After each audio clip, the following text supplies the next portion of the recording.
আমাদের উপরে ইনশাআল্লাহ বিশ্বাস রাখেন আপনারা। আপনাদের যে কোনো অসুবিধা, যে কোনো দাবি আমি আজকে বলে যাচ্ছি এই বাংলাদেশ জাতীয় পার্টির চেয়ারম্যান হিসাবে, আপনারা আমার কাছে বলে যাবেন, আমাকে দিয়ে যাবেন। আমি এতটুকু আপনাকে বলছি যে আপনাদের প্রতিনিধি সংসদে যা বলবে ইনশাআল্লাহ তার চেয়ে কোনো অংশে কম আপনাদের পক্ষে আমরা দাঁড়াবো ইনশাআল্লাহ। আমরা জানি কোনোভাবেও আর আগামীতে জাতি বিভক্তর প্রক্রিয়ার যে ট্র্যাপ রাজনীতিবিদরা করে তার মধ্যে না পড়ি। রাজনীতি বস্তুনিষ্ঠ স্বপ্ন দেখিয়ে মানুষকে ইমপ্রেস করা, কনভিন্স করা খুবই কঠিন ব্যাপার।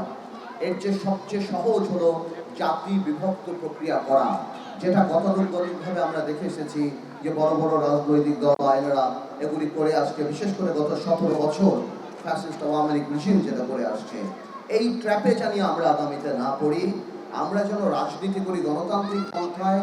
আপনারা আমাদের কোনো মাইনরিটি না, আপনারা কোনো, অবশ্যই আপনারা গারো সম্প্রদায়, কিন্তু আমি মনে করি প্রত্যেকটা বাংলাদেশের নাগরিক যেমন আমাদের কাছে, তরুণ প্রজন্মের কাছে, সামনে যারা ইনশাআল্লাহ আগামীতে বাংলাদেশকে নেতৃত্ব দেবে এবং বিএনপির যারা নেতৃত্ব আছেন, বিশেষ করে বিএনপির অ্যাক্টিং চেয়ারম্যান তারেক রহমান সাহেব থেকে আরম্ভ করে যারা আছেন, যে নিউ টিম আসছেন, যারা ওল্ড টিম আছেন, বা যারা আমি বলবো ওল্ড না, যারা আদার এক্সপিরিয়েন্স টিম আছেন, আমরা সবাই এটি বিশ্বাস করি যে সবাইকে মিলে এই বাংলাদেশ